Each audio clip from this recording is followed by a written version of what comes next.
Heathy. I'm your host here, Marks, and today I'm here at the Buchi Brewery, and I'm here with Sarah. So, Sarah, can you please tell me a little bit about yourself and your background first? Yeah, so my background is a clinical nutritionist and public health. I did a PhD which explored kind of chemicals in the environment and their impact on the human body. And I guess Buchi came about as a result of that research. And also as a way to look at solutions, and I guess one of the biggest things we can do in terms of the people's health and increasing their vitality is through looking at gut health. So gut health is actually like a real hot topic at the moment. So why is it really important to have really good bacteria in your gut? So we destroy it, our gut. I mean, that's in a nutshell. You know, what's going on is that most of the industrial food processes that are going on pretty much destroy it, you know, all of our food. So stress, processed foods, alcohol, coffees, just the kind of lifestyles that we live at the moment mean that we just unwittingly destroy our gut. So kombucha is a fermented drink. So what are the health benefits of kombucha tea? Yeah, so kombucha's been, like most fermented foods, kombucha's been around for thousands of years, and there's different lineages, like it's been traced back to China, and it's been traced back to Korea, and Russia have a version of it, and largely people just fermented tea, all kinds of, and these are all cultures that had tea, and it was just a really easy way of getting kind of microbially rich fermented drink or beverage or food into you, essentially. So kombucha's got a range of digestive acids and bacteria and enzymes, so it's kind of recolonising the gut, but it also acts as a detoxifier, it acts as a protector. I mean, essentially what microbes do is kind of defend against kind of pathogenic kind of microorganisms that are coming from the outside in. So fermented foods and kombucha is just a really good way of detoxifying, but also nourishing our body and kind of just recolonising our gut. So how much fermented food should you have a day? Is there such thing as too much fermented food? I would say no, but having said that, in a Western world we are notorious for doing things compulsively and probably in excess. So, you know, like the whole thing around coconut. We all go, yeah, we've got to drink a lot of coconut, or quinoa, we've got to have a lot of quinoa. And so what I would say, when you look at ancient cultures, they're not consuming, vast quantities of sauerkraut, sitting down with a jar of sauerkraut or whatever. They would be consuming small amounts of fermented foods over the duration of the day. And it could just be a tablespoon on your dish every meal or every kind of second meal. So it's just small amounts of them, but ongoingly. So it's not kind of good enough to just have something fermented one week and then nothing and then something else. It's better to actually have just small amounts of it. Like sauerkraut's a really good one, because sauerkraut can be used in every meal, breakfast, lunch or dinner, and also any of the drinks you can just sip away out.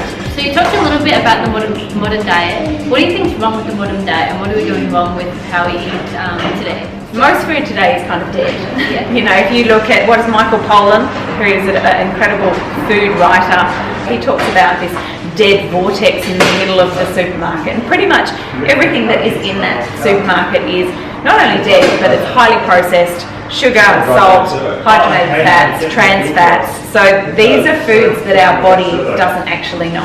It doesn't actually understand, it doesn't know how to digest, and yet we consume them in really great, vast quantities. And largely our bodies, what they do know are stuff made in nature.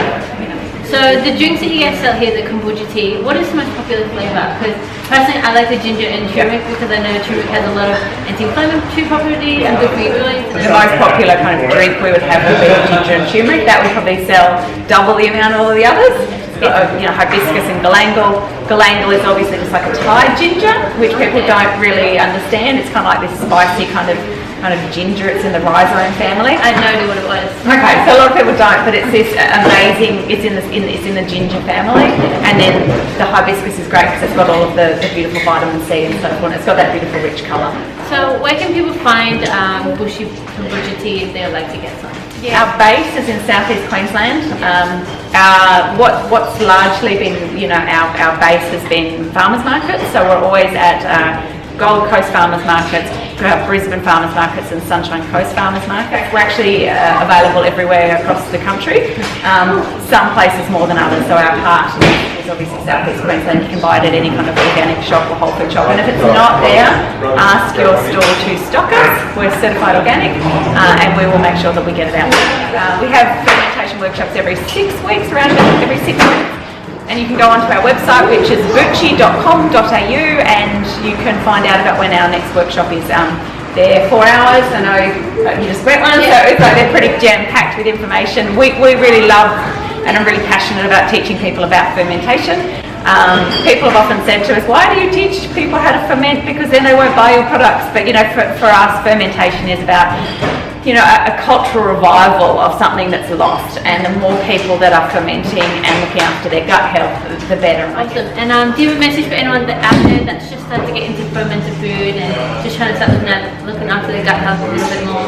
So where can they get started, or they should really start purchasing or looking out for? Yeah, I mean, the main thing is that people don't actually understand what fermentation is. You know, people, or even living food. So I guess we would just encourage people to even look up what fermentation is, and we would encourage people to actually start asking questions in a consumer sense of brands, because there's a whole lot of fermented foods that are also pasteurised, so they're not alive and they're not living kind of probiotic rich foods. So my first one would say, just get some understand what fermented foods are, grab some fermented foods, and also ask questions of companies to make sure that you know how they're fermented, how long they're fermented, what kind of vessels they're fermented in. Obviously we don't really support anything to do with plastic because it leaches and it's a hormone disruptor. So ask those sorts of questions. Awesome, thank you very much. You're welcome. It's a pleasure. Thank you so much for checking out issue number 18 of the Strong Happy Healthy magazine. I really enjoyed this issue and I had a lot of fun doing it. I learned so much at the workshop, and there's so much I didn't know about gut health and fermented food that now I'm so happy that I do. So if you ever get a chance, go check out the workshop. It is totally worth it. And in the meantime, if you did like this video, please make sure you like, follow and subscribe to my social channels. And don't forget, now on Instagram, the Instagram has these Insta stories where you can check out what I'm doing daily, and I'm posting a bunch of food photos, a bunch of videos, a bunch of fitness tips. So make sure you follow me if you like it.